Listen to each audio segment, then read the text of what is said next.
Three legendary last stands that changed the course of history. Story 1. The March of the Dying Warriors. The year is 1915, and the Eastern Front of World War I is soaked in blood. Imperial Germany has unleashed a wave of devastation across the Russian borderlands. Their target, a vital Russian fortification controlling the only railway into the region. The fort had resisted 2 previous German offensives through sheer desperate courage. Only about 900 Russian soldiers and militia held the stronghold against thousands. German high command grew furious. They needed that fortress captured at any cost. On a calm August morning, with the wind perfectly aligned, the Germans made their move. At 4 a.m, the artillery barrage began. Routine, almost predictable, almost safe. But then a sickly yellowish-green cloud began rolling silently across the open ground. As the fog reached the trenches, soldiers felt their eyes burn and throat close shut. The gas reacted with moisture in their lungs and literally ate through tissue like acid. Men dropped to the ground convulsing, blood pouring from their noses and mouths. Some tore strips of cloth, soaking them in water or urine to filter the poison. Nothing worked. Within minutes, hundreds of soldiers lay motionless across the fort. German troops, confident in their weapon, put on their masks and began marching forward. They stepped carefully between twisted bodies, disturbed by what chemical warfare had done. Then something impossible began to happen. The bodies started to move and rise. Soldiers who seemed dead began dragging themselves upright, drenched in their own blood. Eyes nearly blind, lungs half destroyed, they grabbed their bayonets and faced forward. Surviving gunners crawled back to their cannons and began firing on the advancing Germans. The sight of blood-soaked soldiers charging at them caused complete panic in German ranks. Dozens of German soldiers fled so desperately, they ran straight into their own barbed wire. Others were crushed underfoot by their own terrified comrades, stampeding in full retreat. The fortress held, not through tactics or reinforcements, but through sheer, unstoppable will. Only around 60 defenders survived the gas, and most died from injuries shortly after. The fort was never taken by enemy force. It was evacuated weeks later by its own side. Story 2. The fortress that outlasted an empire. By 1566, the Ottoman Empire had become the most feared military power in the known world. Its aging Sultan had spent 4 decades expanding borders from Arabia to the gates of Europe.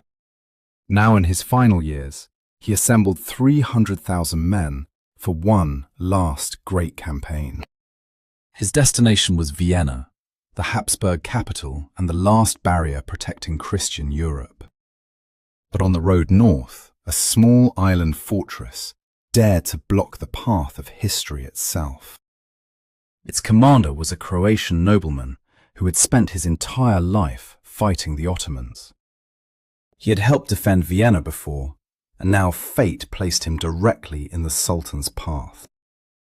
He commanded just over 2,000 soldiers against a force estimated at 100,000. Rather than flee, he gathered his men and told them they would fight until none remained. The fortress was built across 3 connected islands, each one harder to breach than the last. The attackers would have to fight through 3 separate defensive rings to claim total victory. When the Ottoman army arrived, the defenders hung crimson cloth mockingly from the battlements. Then a single cannon fired directly at the Sultan, a declaration requiring no translation. The siege lasted weeks, with constant bombardment reducing the outer walls to smoking rubble. Each time the Ottomans charged, the defenders repelled them with staggering losses on both sides. As the outer rings fell one by one, the commander pulled his surviving men deeper inward. By the final days, only 600 defenders remained alive inside the innermost citadel. The Sultan himself, gravely ill, came personally to witness the fall of his stubborn enemy. He sent messengers offering the commander rule over all of Croatia in exchange for surrender. The offer was refused without a word in reply, only silence, then renewed cannon fire. The citadel caught fire, walls crumbling, ammunition nearly exhausted, with no help coming. The commander gathered his last men and told them they would die as warriors, not prisoners. He ordered the main gate flung open and personally led the final charge across the bridge.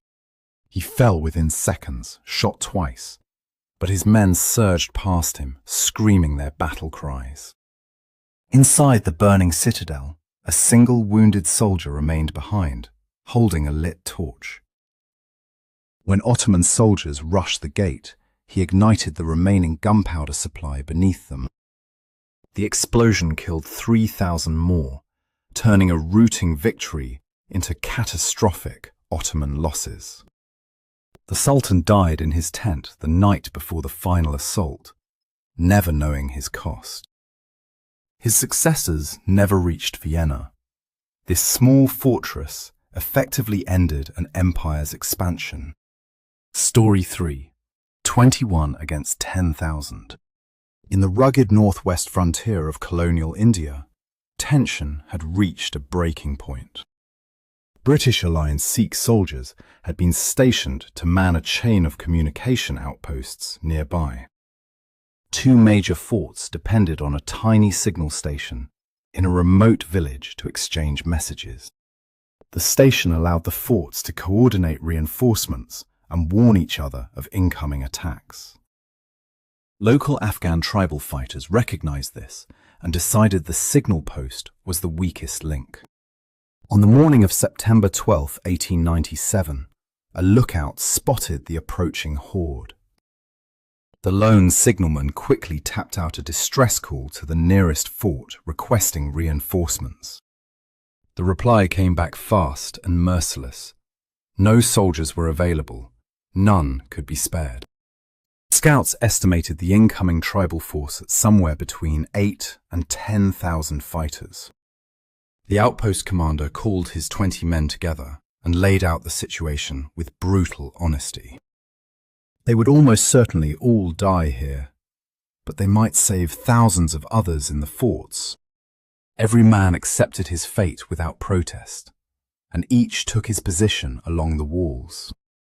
The signalman remained at his tower, sending live updates to Fort Lockhart throughout the battle. At 9 in the morning, the first wave of attackers crashed against the outpost walls.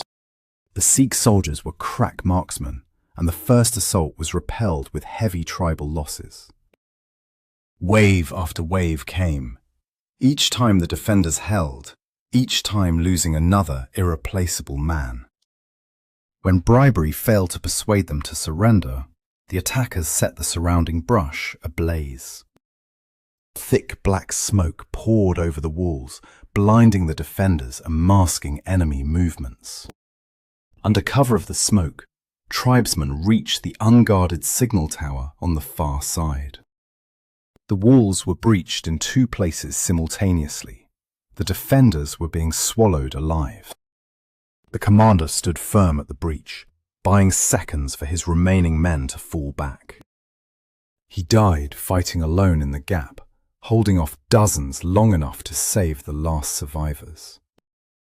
The survivors barricaded themselves inside, but had almost no ammunition left to mount resistance.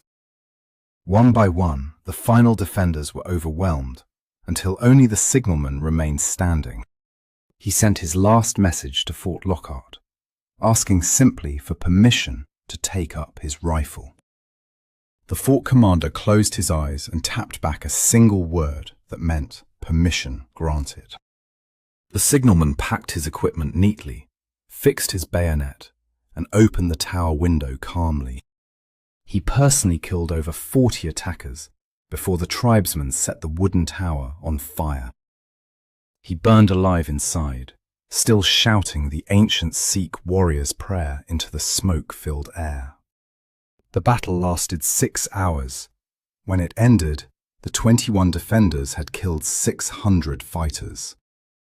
Reinforcements reached the main forts the very next day, and both were successfully defended. All 21 soldiers were posthumously awarded the highest military honor available to Indian troops. Their names were carved into history, a reminder that courage is not measured by numbers alone.